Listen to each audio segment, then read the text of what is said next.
Ahoj Berani, u vás vidím využívání, utlačování, spory o peníze, lpění na něčem, na někom. Dále tu vidím lakomce, pozastavení v životě. Možná máte všeho dostatek, ale bojíte se to používat. Dělit se o to nebo se z toho radovat.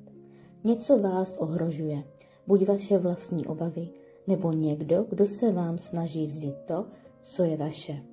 Tolik se bojíte, že byste mohli přijít o to, co vám patří, že to držíte příliš křečovitě u sebe. A váš přístup k tomu, co máte, ať už jsou to vaše peníze, majetek, čas nebo zdraví, začal být pokřivený, ovládající a nezdravý. Dále tu vidím, vy nebo někdo z vašeho okolí je zaměřený na peníze. Tato karta ukazuje na osobu, která má nezdravý zvyk vztahovat ruce na cizí peníze. Je však také možné, že dostanete dary nebo dokonce obdržíte dědictví. Dále tu vidím pocit uvěznění. Vztah je život ve zlaté kleci. Každý řeší jen svoje potřeby. Dále tu vidím uzavřenost. Mizerná komunikace, vztah kvůli majetku, vlastnictví a jeho chránění. Dále tu vidím nehybnost, ustrnutí, lakota, stabilita. Dále jsem si pro vás vytáhla kartičku od Archanděla Gabriela a vám vypadla kartička Otevři své srdce. Čím víc otevíráš své srdce a necháš proudit lásku do svého tvoření, tím silnější bude energie života.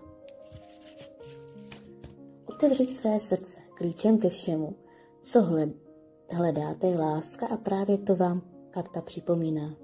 Ano, byli jste ranění a zklamali jste se, ale zavírat své srdce, abyste se ochránili, není řešení.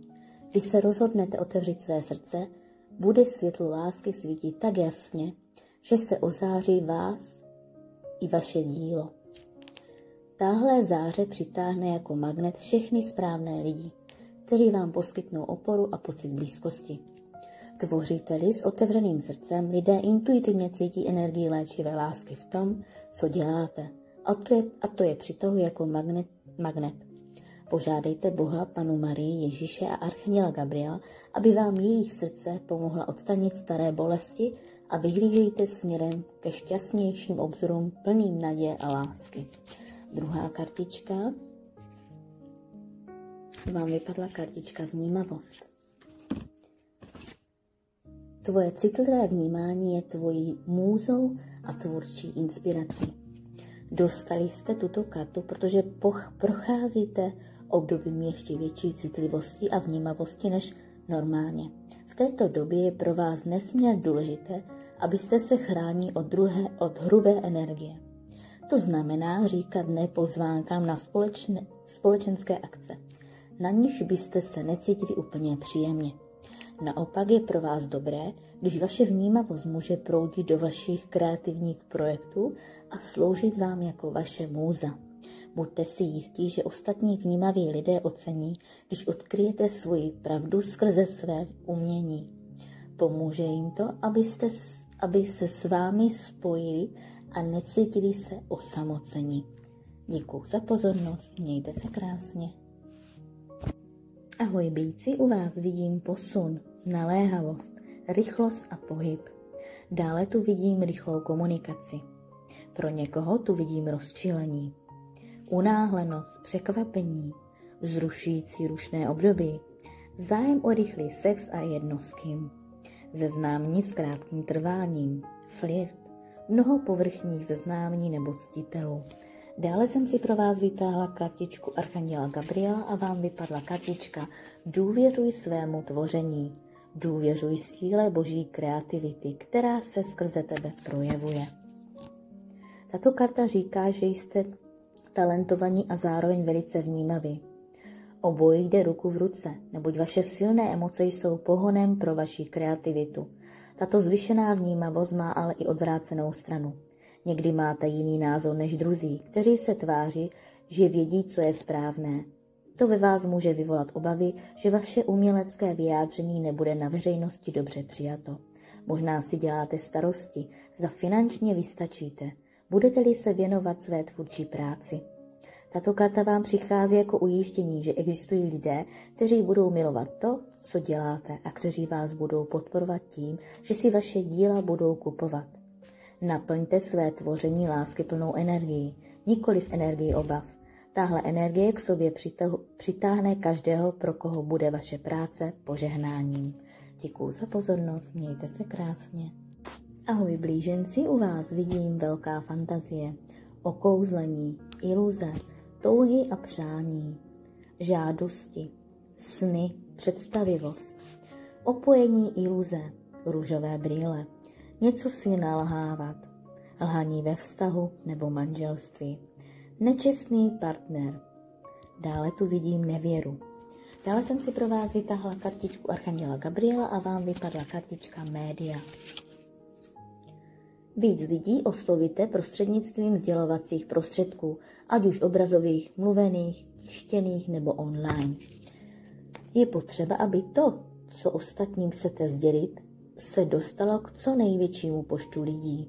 Proto teď držíte v ruce tuhle kartu. Je na čase prozkoumat nové způsoby, jak prostřednictvím médií dát ostatním vědět o své práci a jak pomocí sdělovacích prostředků propagovat své projekty.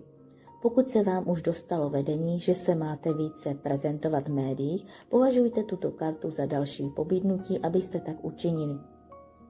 Vaše modlitby za větší publicitu, vyšší příjmy a možnost oslovit širší okruh posluchačů byly vyslyšeny. Teď musíte udělat první krok, to znamená spojit se s těmi, kteří vám mohou pomoci a být aktivní ve vytváření a přijímání příležitosti. Udělejte si průzkum, najměte si novináře nebo kontaktujte jednotlivá média. Cokoliv v tomto směru uděláte, přiblíží vaše dílo k veřejnosti. Děkuji za pozornost, mějte se krásně. Ahoj radci, u vás vidím smutek, období zklamání a těžkosti, žál, zklamání, rozloučení, bolest, starost, trápení, ztráty, ztroskotané naděje, probuzení z iluzí, lítost, rozchod, rozvod, rozluka, bolestné zjištění, nestabilní láska. Dál jsem si pro vás vytáhla kartičku Archanděla Gabriela a vám vypadla kartička motivace. Modli se, ať se ti dostane vedení, jak máš většit své nadšení pro tento projekt a jak se na něj můžeš lépe soustředit. Přichází k vám tato karta, protože máte nápady a touhy, ale potřebujete motivaci, abyste je realizovali. Tato karta vám sděluje, že sami sebe zatěžujete tím, že se snažíte dělat všechno najednou. Bohové a anděle vám pomohou rozdělit váš projekt do menších kroků, které jsou dosažitelné a současně radostné. Proto si teď v klidu vydechněte, uvolněte se a řekněte modlitbu, v níž požádáte Boží vedení o to, jaký má být další krok ve vašem plánu. Soustřeďte se na tento jediný krok a nedělejte si starosti s těmi následujícími. Teď se nemůžete zabývat budoucností, nýbrž jen přítomnosti. Jakmile z vás spadne břímě starosti z budoucnosti, dostaví se větší nadšení pro vaše současné tvůrčí počiny. Děkuji za pozornost, mějte se krásně. Ahoj lvi, u vás vidím usmíření, klid. Dále tu vidím stagnace a očekávání. Přizpůsobivost, rovnováha. Při konfliktech a krizích usmíření, uklidnění, tolerance, nalezení kompromisu. Dále jsem si pro vás vytáhla kartičku Archanděla Gabriela a vám vypadla kartička Nevzdávej to. Energie ze zklamání využij k tomu, aby byl tvůj kreativní projekt poháněn těmi pravými emocemi. Občasná nechuť pokračovat je typická pro tvůrčí aktivity. U nich to bývá jako na horské dráze. Ve chvílích, kdy máte pocit, že vaše dílo není přijímáno, pamatujte, že stejný pocit měli před vámi už miliony umělců, jako jste vy. Ti jejich díla nám zůstávala a inspiruje nás dodnes naslouchali svému vnitřnímu hlasu a nevšímali si kritiky nebo odmítání. Možná je na čase, abyste se podívali na film nebo si přečetli knihu o umělcích, kteří to navzdory kritice nevzdávali, abyste si připomněli, že v tom nejste sami. Tahle karta má pro vás být povzbuzením, abyste pokračovali na své cestě. Věnujte se svému umění, pilujte své dovednosti a projevujte svoji kreativitu. Děkuji za pozornost, mějte se krásně. Ahoj Pani, jde o dobré období. Přijmout cestu k úspěchu a cíli. Žena má všechny trumfy ve svých rukou a navíc jí pomáhá ženská intuice a silné podvědomí. Přestože je symbolem energie, síly i boje, tato žena vyčkává a pokud nemusí, nebojuje. Dále tu vidím vášnivost, sílu, vůle, vitalita, fyzická síla, vytrvalost, tvořivá energie, odvaha, rozhodnost a nebojácnost, statečnost. Dále tu vidím sexuální energie, chtíč, tělesná láska, náruživost, temperament, pokládat pudy za city, potlačování citu nebo touhy. Dále tu vidím ovládání se. Karta mluví o síle něco dělat nebo naopak něco nedělat. Dále jsem si pro vás vytáhla kartičku Archanděla Gabriela a vám vypadla kartička Radostná zpráva. Tvoje modlitba byla vyslyšena v podobě tvůrčích nápadů. Karta oznamuje, že k vám přijde zpráva, z níž se budete nesmírně radovat. Veškerá práce, kterou děláte, bude korunována úspěchem. Výsledek se může lišit od vašeho očekávání, ale i tak budete šťastní. Proto buďte otevření všem možnostem, ať už k vám ocenění přijde v jakékoliv podobě. Pokud vyhlížíte jen jedinou možnou formu úspěchu, nemuseli byste si všimnout, že k vám přichází jiným způsobem. Ptáte-li se, kdy tato radostná zpráva přijde, Archanděl Gabriel odpovídá, že už velmi brzy, za několik dní nebo týdnů, méně než za 2 měsíce. Zatím pokračujte ve zdravých a tvůrčích činnostech, které v současnosti vykonáváte. Ocenění vaší práce se projeví tím nejsprávnějším způsobem.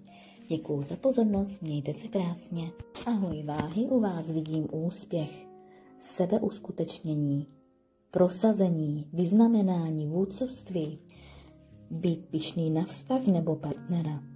Dále tu vidím svatba, vítězství, společné cíle. Dále tu vidím dobývání, partnerství jako podpora a spojenectví. Už úspěšné seznámení nebo rande. Dále tu vidím sexuální úspěch. Dále jsem si pro vás vytáhla kartičku Archanděla Gabriela. Vám vypadla kartička Dovol si přijímat. Otevři náruč a přijmi požehnání a odpovědi na své modlitby, které ti posílá Bůh. Vytáhli jste si tuto kartu, aby vám připomněla, že máte také přijímat. Hodně dáváte druhým, ale teď je řada na vás. Nebesa mohou odpovědět na vaše modlitby a i lidé vám mohou pomoci, ale jen do té míry, do jaké to vy sami dovolíte. Nyní je tedy na čase, abyste dovolili sami sobě dostávat. Pro lepší pocit z přijímání vám může pomoci, když si zapamatuje 3 následující duchovní pravdy. Bůh chce, abyste vy i všichni ostatní byli šťastní a žili v dostatku. Aby se to mohlo stát, je ale zapotřebí dovolit, aby k vám pomoc mohla přijít. Vy, stejně jako všichni ostatní, si zasloužíte být šťastní. Nemáte snad větší pocit štěstí, když jsou šťastní lidé kolem vás? A přesně to platí i obráceně. Čím více si dovolíte dostávat, tím víc budete moci dávat. Děkuji za pozornost, mějte se krásně. Ahoj štíři, u vás vidím stagnace, nehybnost, vyset na něčem, závislost, bezmocnost, pasivita, být paralyzován, oběť, sebeobětování, krize, být v tísni, pikat, neschopnost, nemožnost vyřešit situaci, neschopnost opustit nefunkční vztah, setrvání ve vztahu pouze z povinnosti, nezdravá závislost ve vztahu. Dále jsem si pro vás vytáhla kartičku Archanděla Gabriela a vám vypadla kartička Naslouchej jen lásce. Nedovol, aby tě strach odradil od tvého poselství, které ti bylo dáno Bohem. Na začátku vaší cesty byl pozitivní záměr, proto je důležité, abyste se na něj neustále soustředili, i přes vzestupy a pády, které vás cestou potkají. Každého někdy potkají nečekané zádrhele, proto si ty svoje neberte osobně. Tahle karta k vám přichází jako ujištění, že na jakoukoliv kritiku od vás samých nebo od druhých se lze podívat skrze objektiv lásky. Kritický pohled v sobě může skrývat i rozumné a šikovné nápady, pokud je dokážete s důvěrou rozpoznat a přijmout. Nenechte se odradit energií strachu. Strach se vás jen snaží svést z cesty. Proto je nezbytné, abyste naslouchali jen lásce. Děkuju za pozornost, mějte se krásně. Ahoj střelci, vidím tu někoho, kdo přináší pocit bezpečí a sounáležitost se světem. Je to archetyp Matky Země, starostlivá, pečující, s otevřenou náručí všem, kdo to potřebují. Někdo se tu rád o někoho stará, ať už si to jste ochotní připustit či nikoli. Může jít o manželku, přítelkyni, šéfovou, žena, která má děti. Dále tu vidím přání uzavřít manželství a založit rodinu, mateřství nebo touhu po něm. Dále tu vidím těhotenství, období dobrosrdečnosti. Dále jsem si pro vás vytáhla kartičku Archanděla Gabriela, vám vypadla kartička Nový projekt. Podobně jako malé dítě vyrůstají i myšlenky díky tvým činům a stávají se realitou. Tato karta k vám přichází jako potvrzení, že váš nový projekt jde tou správnou cestou. Nebesa vidí, že máte určité obavy, které způsobují, že váháte, zda máte pokračovat. Odevzdejte své obavy Bohu a pokračujte krok po kroku. Užívejte si přítomný okamžik práce na svém projektu a v žádném případě si nedělejte starosti o budoucnost.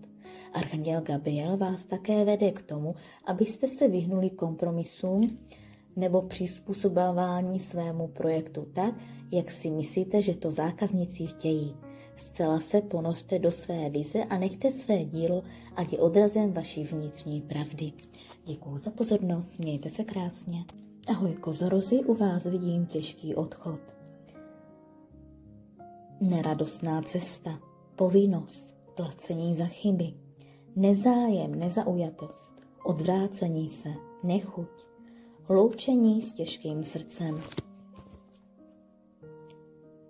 Rozloučení s někým, kdo hrál v našem životě důležitou roli. Opuštění iluzí o partnerovi. Rozchod jít vlastní cestou. Odpoutání. Lhostejnost a stagnace. Absence radosti ve vztahu. Jste si vědomi nutnosti změny. Změnu chápeme jako nutnou oběť. A často jsme sami jejími iniciátory. A to i přes bolest a obtíže, které to působí. Dále jsem si pro vás vytáhla kartičku Archanděla Gabriela a vám vypadla kartička Nevzdávej to. Energii ze zklamání využij k tomu, aby byl tvůj kreativní projekt poháněn těmi pravými emocemi. Občasná nechuť pokračovat je typická pro tvůrčí aktivity. U nich to bývá jako na horské dráze. Ve chvíli, kdy máte pocit, že vaše dílo není přijímáno, pamatujte, že stejný pocit měli před vámi už miliony umělců, jako jste vy. Ti jejichž díla nám zůstala a inspirují nás dodnes. Naslouchali svému vnitřnímu hlasu a nevšímali si kritiky nebo odmítání. Možná je na čase, abyste se podívali na film nebo si přečetli knihu o umělcích, kteří to navzdory kritice nevzdávali, abyste si připomněli, že v tom nejste sami. Tahle karta má pro vás být povzbuzením, abyste pokračovali na své cestě. Věnujte se svému umění, pirujte své dovednosti a projevujte svoji kreativitu. Děkuji za pozornost, mějte se krásně. Ahoj vodnáři, je tu muž, který se může jevit chladným. Může mu chybět emocionální hloubka, nebo ji neumí projevovat. V dlouhodobých vztazích ukazuje na partnera stálého, spolehlivého, který je dobrým přítelem, ale někdy na partnerku působí, jako by si žil vlastním životem. Může tu být komunikace, telefonát s takovým mužem. Může se jednat o otce, manžela, zaměstnavatele, učitele. Ještě jsem si pro vás vytáhla kartičku Archanděla Gabriela a vám vypadla kartička psaní deníčku. Důsledné zapisování pocitů a činností rozvíří tvůrčí nápady a zbudí tvoji důvěru v sebe sama coby spisovatele. Vzhledem k vašemu poslání k vám neustále přicházejí nové nápady a vjemy. Následující rada tedy zní, abyste si své inspirativní nápady začali zapisovat do deníčku. Může mít podobu elektronickou nebo písemnou a bude vaším týmovým kolegou, který má na starosti uchovávání nových nápadů. Zapisujte si každý nápad, bez ohledu na to, jak bláznivý nebo nedůležitý se vám může zdát. Je velmi snadné zapomenout své nápady, které jste si zaznamenali a nemůžete se k ním tudíž ani později vrátit. Ze semínek nápadu, které zasejete do svého deníčku, vykvetou nádherná díla.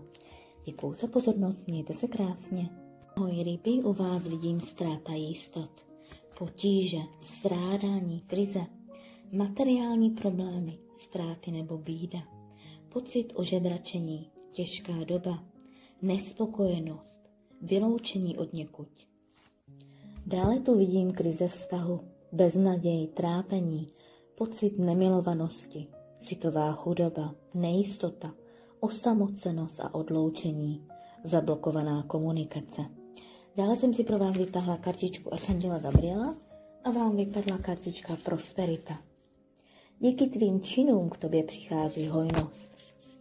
Tato karta ohlašuje hojnost v souvislosti s tím, co děláte. Zřejmě dostanete autorský honorář, zálohu nebo nečekaný příjem.